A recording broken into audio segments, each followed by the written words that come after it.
Welcome to Eklavya स्नातक and I am Sachin and आज का जो हमारा टॉपिक है वो है early state formation Persian and Greek invasions, जिसके अंदर मैं आपको अलेक्जेंडर का इन्वेजन और उसके साथ साथ जो हमारे पर्शियन इन्वेजन्स होते हैं, ठीक है, उसके बारे में हम पढ़ने वाले हैं। तो चलिए वीडियो को स्टार्ट करते हैं। आपको बताना चाहूंगा हिंदी मीडियम में हमने ऑलरेडी कोर्स बना रखा है जिसका लिंक आपको डिस्क्रिप्शन में दे दिया जाएगा। हिस्ट्री, ईवीएस, एईसीसी और एमआईएल हिंदी हमने ऑलरेडी बना दी है, तो आप प्लीज जाके लिंक से चेक कर लेना।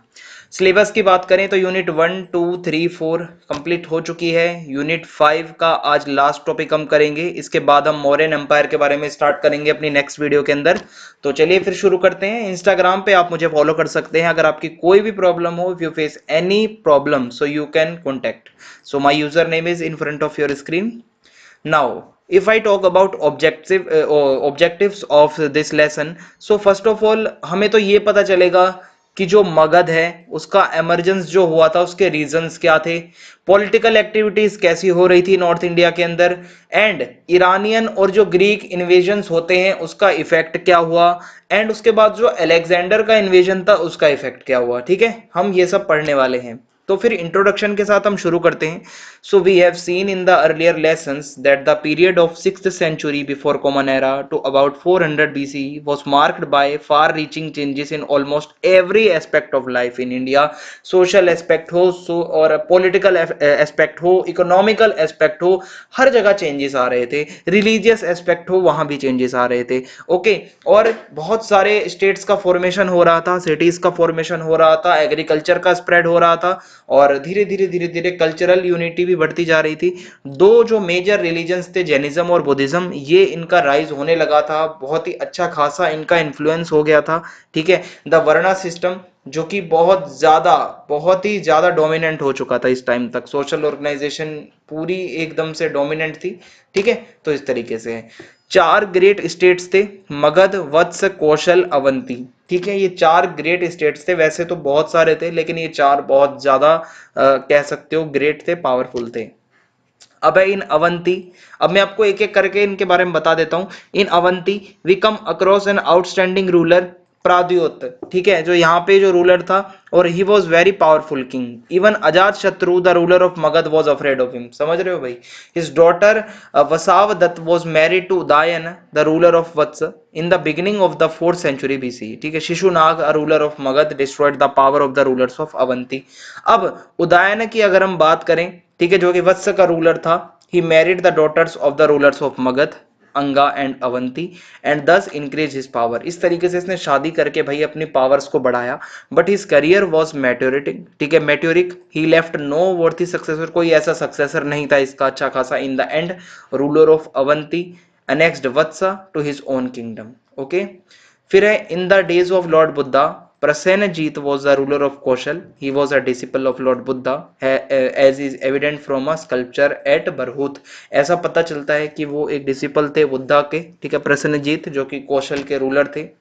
फिर उसके बाद है rise and growth of Magadh. Magadh की अगर हम बात करें so in the 6th century BCE, ठीक है, 543 से लेकर 491 तक जो टाइम था, Magadh was ruled by Bimbisara. ठीक है, बिंबिसारा जिसको हम कहते हैं ऑफ द हरियंक कुल। He was also known as Shrenika. At first his capital was Girivraja. ठीक है, जिसको बाद में ट्रांसफर किया गया Rajagriha, some 60 miles to the south east of Patna. तो इस तरीके से ये मगध का था। बिंबिसारा वॉज सक्सीडेड बाय, उसके आगे उसके जो सन थे अजात शत्रु, 491 से लेकर 459 तक। ठीक है, Ajatashatru had served as his father's viceroy. उससे पहले भी चंपा के वो वायसरॉय रह चुके थे। ठीक है, जब उनको राजा बनाया था उससे पहले। इट इज सेड दैट अजात शत्रु imprisoned his father and starved him to death, and afterwards expressed remorse to Lord Buddha for this heinous crime। ये अपराध जो उन्होंने किया उसके लिए फिर वो लॉर्ड बुद्धा के शरण में जाते हैं। तो ऐसा माना जाता है स्टोरीज के बाद। The account of the reigns of Bimbisara and Ajatashatru show that they were the first Indian kings who sought to establish a far-flung empire in historic time। ये लोग चाहते थे कि दूर दूर तक हमारा एम्पायर फैल जाए। According to Pali sources, Ajatashatru was succeeded by his son Udayabhadra, ठीक है, in 459 BCE। उसके बाद आगे का बताया जा रहा है। And he founded the city of Pataliputra, Patna जिसको हम कह सकते हैं, जो कि आसपास सोन नदी, गंगा नदी है। Udayabhadra's successors were Anuradha, Munda and Nagadasaka. Udaybadra's successors were Anuradha, Munda and Nagdasaka. They were weak, ये ज्यादा पॉपुलर नहीं थे. हेंस शिशुनाग जो कि मिनिस्टर थे लास्ट रूलर के, उन्होंने जो है भाई कब्जा ली, जो जो गद्दी थी, जो थ्रोन था. Shishunaga destroyed the power of the ruler of Avanti. Shishunaga काफी ज्यादा खतरनाक रूलर बन के उभरते हैं. एंड ऑलमोस्ट जो पूरा मध्य देश था, मालवा और जो बाकी की जो टेरिटरीज थी, उसके ऊपर वो उनका आ जाता है भाई रेन. फिर है about the middle of the 4th century BCE the Shishunaga dynasty was overthrown by the first Nanda ruler Mahapadma. ठीक है, शिशुनाग डायनेस्टी को फिर भाई उड़ा दिया नंद, जो कि जो मतलब नंद रूलर थे, Mahapadma Nanda. There are different traditions about his origin. Mahapadma is, या इसको महापद्मानंद भी कहा जाता है. Mahapadmananda is said to have uprooted the Kshatriyas, क्षत्रियों को जड़ से उखाड़ फेंका, ऐसा माना जाता है. ठीक है, महापद्मानंद द्वारा.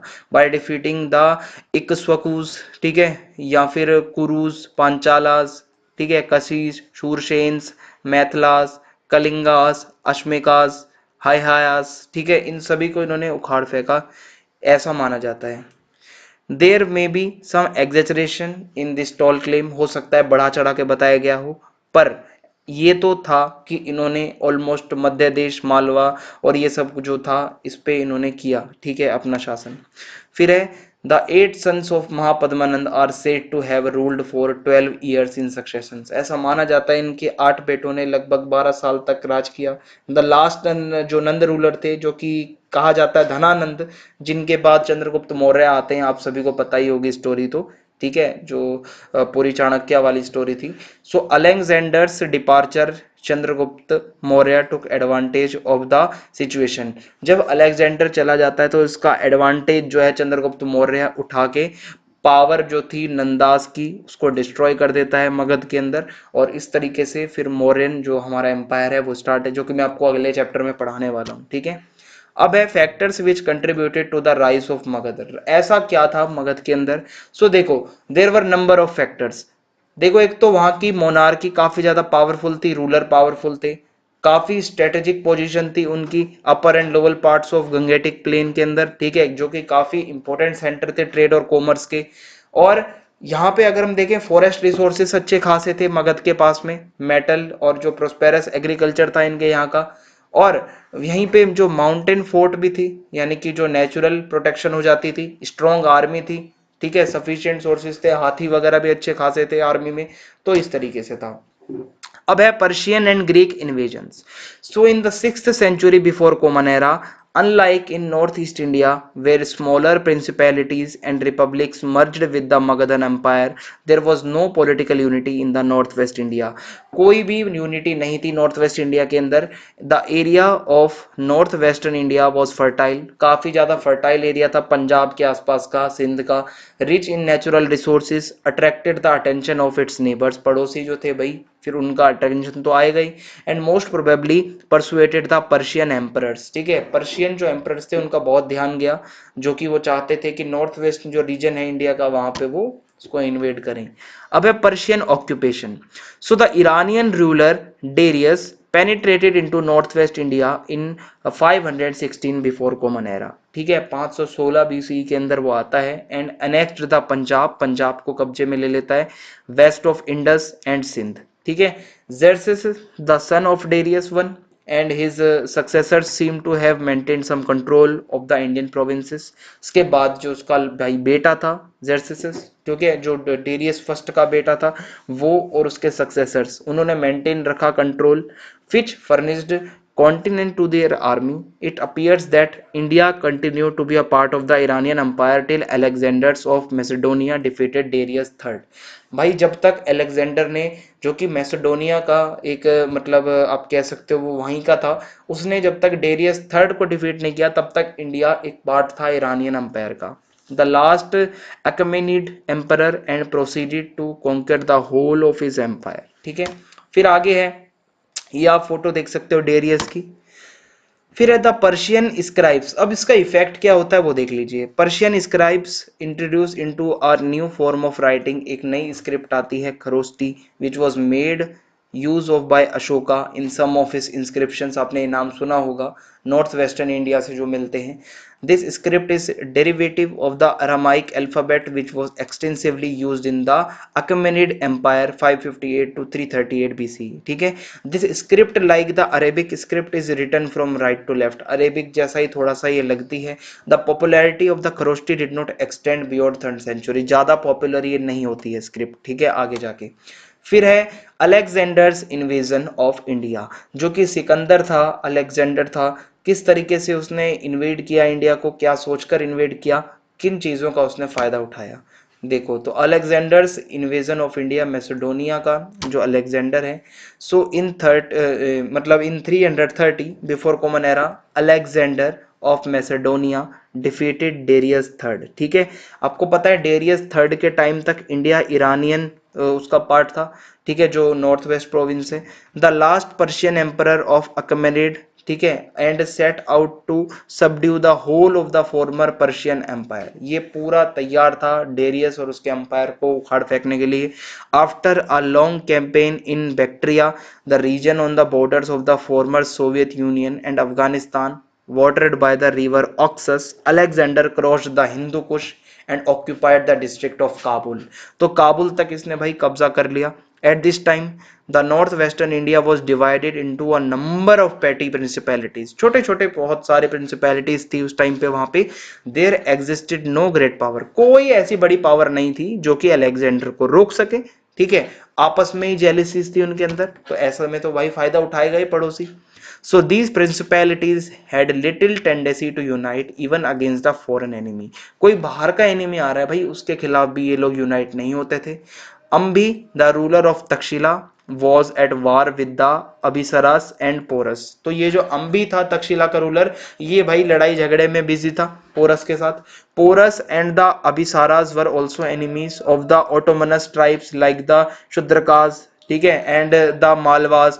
The relations between Porus and his nephew were far from friendly. ठीक है, owing Owing to these quarrels among these petty states, Alexander को पता चल चुका था कि उसको कोई भी यूनाइटेड रेजिस्टेंस का सामना नहीं करना पड़ेगा। इट मींस कोई भी यूनाइटेड आर्मी नहीं आने वाली है उसके साथ लड़ने। सो सम of these rulers like Ambi of Takshila received him with open arms out of hatred for his neighbors। ठीक है, and Alexander also received assistance from सान राज्य of Pushkalavati and Cophaeus of the Kabul region. ठीक है, और इस तरीके से जो अश्वरजीत था एंड जो शैसगुप्त था, ठीक है, इन सभी का सपोर्ट मिल गया।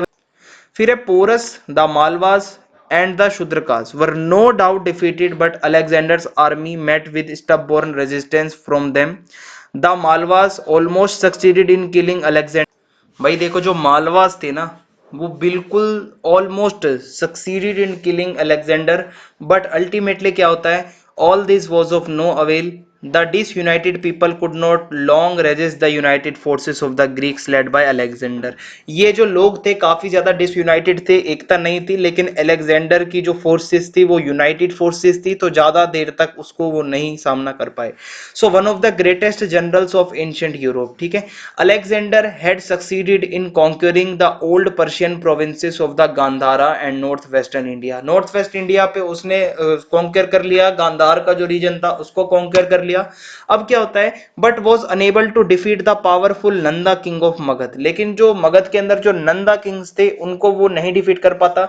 And other rulers to march further for his soldiers has heard that the Nanda king and the rulers of the Gangetic provinces were waiting for Alexander with an army of 80,000 horses.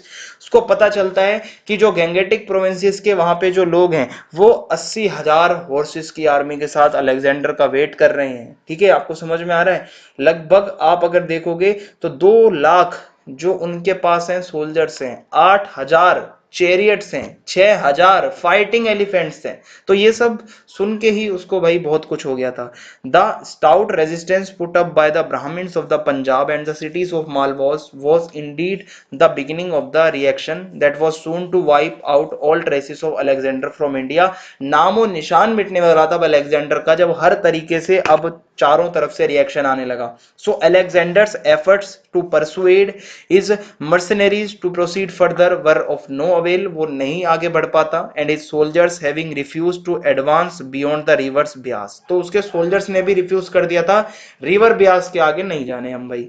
He was left with no option but to order the retreat in September 326 BC.